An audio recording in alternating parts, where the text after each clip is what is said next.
This gentleman is Randy Milliken, also known as Milkman, and this is Mark McKenna. This person is Jim Dixon, whom I'll get to next.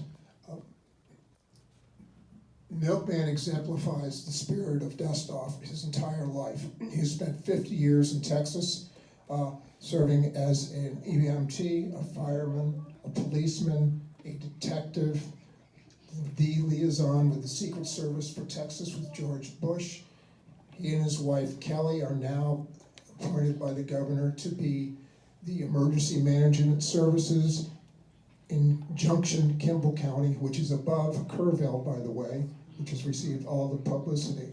He himself, on that first day, with his team, made 16 water rescues, and his wife was in the command post and directed 187 hoist operations to get people out. They are still in the water right now. He's still in the water at 78. I'm 79, getting people out and rescuing. That's the kind of dedications these good people have. Thank you. The other person is Mark McKenna. He was a crew chief. Mark ended up being the assistant, the deputy warden for Colorado. Mark was on a mission where the pilot, Doug McNeil, was shot through the chest with a 51 caliber. The aircraft flipped. Mark was shot through the femur with an AK-47. The co-pilot, and I'll show you a picture, Ted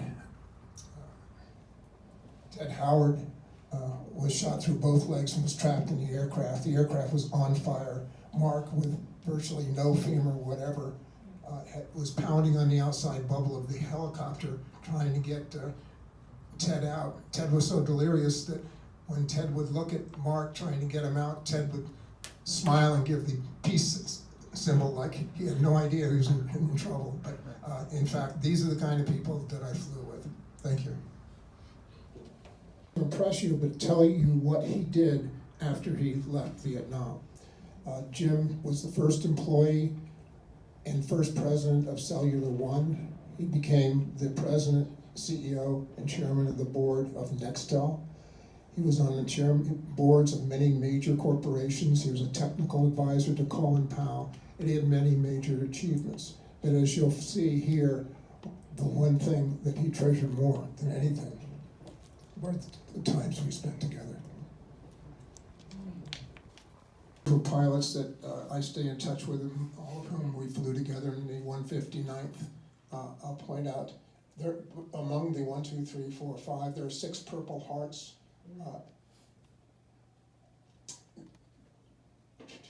Tom was the most senior pilot in the Army when he got out of the service. He was a CW5. His last station was in Iraq when he was 58. Jim Beeson stayed in the Army and became a doctor. I'll mention the honor flight a few times before we're done, but last year, the Heartland Honor Flight was kind enough to arrange for us to go on the one-day special trip to Washington, D.C. to see the 7 memorials. Jim had been suffering from the ravages also of Agent Orange and was getting toward the end. He knew it, we all knew it, but Jim would not be deterred. What kept him going was the Heartland Honor Flight. It was knowing that he was going to be able to go one last time with us. When he was interviewed on Channel 9, he's next to the wall in a wheelchair, and they asked him what this meant to him. And he said, well, for many of us, our chapters are coming to an end, and this is a wonderful way for my story to end. Jim passed away about a month ago, but it just, once again, shows you the depth of the involvement, and also Heartland Honor Flight and what they do for so many. Also, I'm sorry. This is Ted. He's the fellow that was shot through both legs and was rescued, giving the peace sign out of the bubble. Thank you. Congressional Gold Medal, by the which was designed by Randy as well.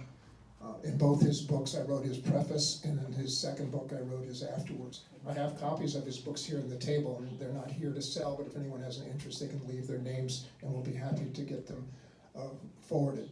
But the Congressional Gold Medal is the nation's oldest, highest, and rarest award for service our country can bestow. The first person to receive the Congressional Gold Medal was George Washington at Boston in 1776 when the British retreated from Boston. There have only been 187 Congressional Gold Medals ever presented. This is the first to any military unit in the Vietnam War. It's the first to any military unit since World War II. So it's unique. There are only about 30 or so of the Congressional Gold Medals were awarded for military actions. Other people such as John Paul Jones, Ulysses Grant, Andrew Jackson, but aviation-wise, first the Wright brothers, then Charles Lindbergh, Chuck Yeager, Neil Armstrong, the Doolittle Raiders, the Tuskegee Airmen, and that's about it for aviation-related Congressional Gold Medals. So it's unique, and I don't bring it up. It's a recognition for Vietnam veterans finally. It opens the door for recognitions. There are many other units and people more deserving than we were, but and hopefully this will open the door for them as well. So all you guys in the Navy and the Marines and the Air Force, I understand. And I've had presentations from the congressperson, our governor, senator, but we'll be going to Washington sometime in the next year once they decide what the medal's actually supposed to look like. And it was signed into law by the president on the 26th of September. And when I said this, it's the People's Medal. It's 2/3 of the Senate and 2/3 of the House are required in order to get that passed. That simply doesn't happen, and that's why the medal's so rare. Thank you. It's hard to Fort Walters, Texas. Hello? Oh, I was just getting it teed up. Oh, okay, thank you. Fort Walters, Texas. I was excellent at navigation because in Texas, every small town has a water tower, and on the water tower, it says the name of the town. It's a breeze. But when it came to night, not so easy. So our last night of flying at Fort Walters was night cross country. And they don't give you an instructor pilot, they give you another student pilot. The student pilot I get, his last name is Didi. Didi's the only guy out of the entire class that got sent to Korea. I don't know if there's a message there, but no one. So we're out, we're flying, and we're supposed to be looking for 2 flare pots, like they used to use on the highways, the smoky flare pots, and they're about 8 feet apart. You need 2 objects to know how far apart they are in order to figure your rate of closure. Flying at night to the ground without radar or anything else is an acquired skill. So we couldn't find any. We see something that looks like a flare pot in the distance. Didi's flying the aircraft. I'm talking him in, whether he's above or below the angle of approach that he should be.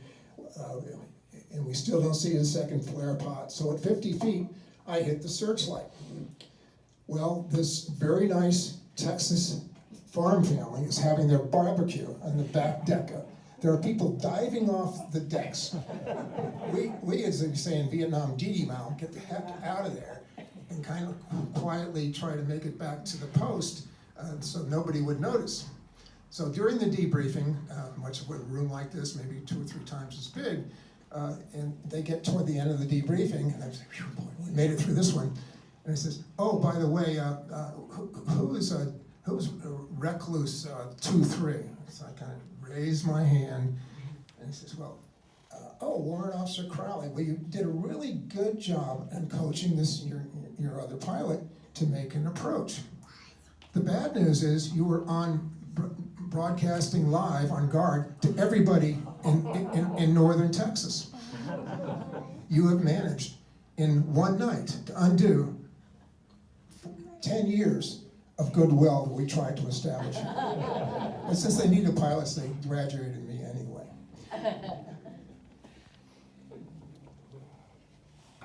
We're going to play a tape. This is about Jim Dixon, whom I've mentioned earlier.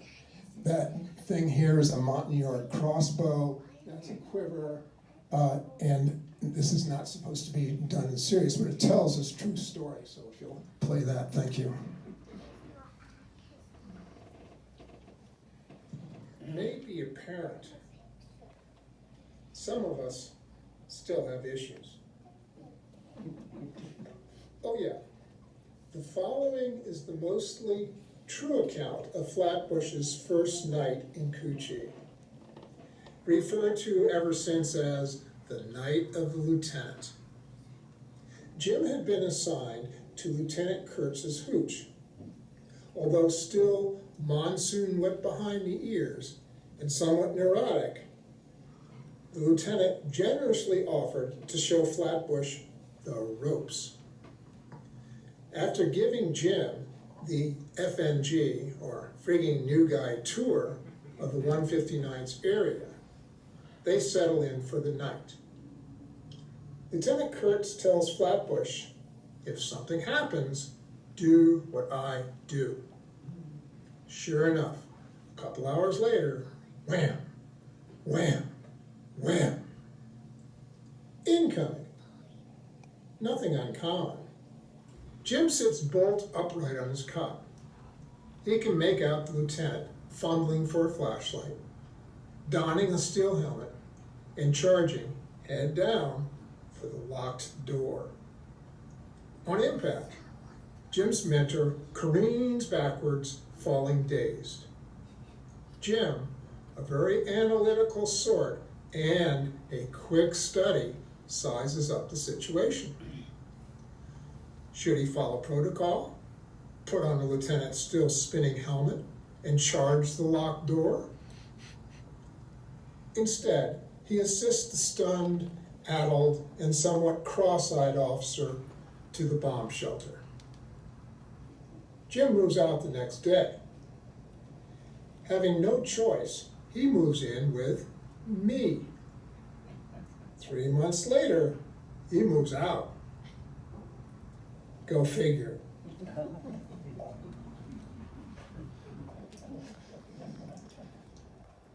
Second is we have the honor, or I have the honor of Lou Eisenbrandt being here, and this story is a story about some of her fellow nurses, but there are no greater heroes from the Vietnam War than nurses like Lou.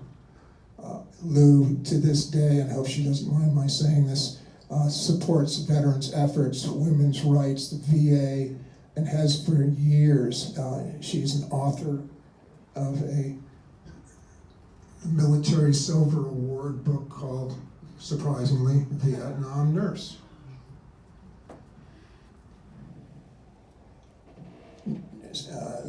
Lou contracted from Agent Orange Parkinson's disease in 2004. This is now 21 years later, and she continues to do what she's been doing all these years, including finding a way to be here tonight. So, war story. There I was. No. We were at the 12th Evac Hospital, and one of our duties before we were transferred up for a 3-day standby at a place called Tay Ninh was to transfer new military personnel to the 45th Surgical Hospital. So 2 brand new nurses get on. You can tell they're brand new because they have this baggy uniforms, this really green look to it, and these goofy pointed hats. They've yet to get their baseball hats. So they climb on board, and we take off, and sure enough, 5 minutes out, there's a mayday, mayday, mayday. This is a loach going down. They give their 6-digit coordinates, and that's it. So it turns out that the coordinates are directly in front of us. We see a fire support base and land at the fire support base. A young American lieutenant escorts them out and takes them up to the top of the tower of the fire support base. This is flat land, not unobstructed, but has tree lines and things, so they're able to go up to the tower and watch what we're going to do. So we're right off the deck, heading out to get these guys, very John Wayne-like, and we get a call from the Air Force saying, there's a flight of 4 F-105s, we just heard on guard what happened, we'll cover you going in, because there was no ground support around the helicopter. So they're doing their daisy chain, dropping 500-pound bombs. We see the aircraft turned on its side, go in, they jump on board, and we're out of there without incident. Didn't take any fire. So the nurses are watching all this John Wayne thing. And we get heading back to the fire support base. And the pilot and his crew member They've been doused in JP4, which is burning their privates like crazy. They rip off their clothes. So by the time we get, this all takes place in like 6 minutes. We land at the fire support base, and inside many fire support bases there are bomb craters which are full of water and green gunk. So these guys see one of these bomb craters, and they jump out of the aircraft and go jump into the bomb crater. And after a few minutes, they emerge looking like swamp creatures, covered in mold and you name it.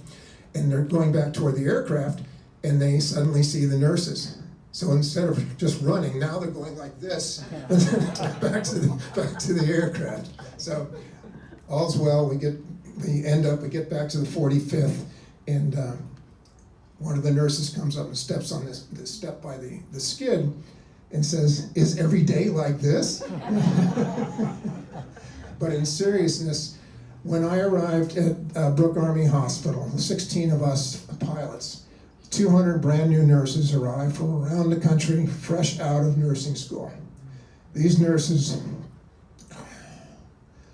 after a few months, would be straight into the triage rooms and the horrors of Vietnam, and the job they did is just incredible. So, this next video is a more serious one about Jim. His family asked for me to do a couple videos, one of which I did with the mountain yard crossbow in a humorous vein,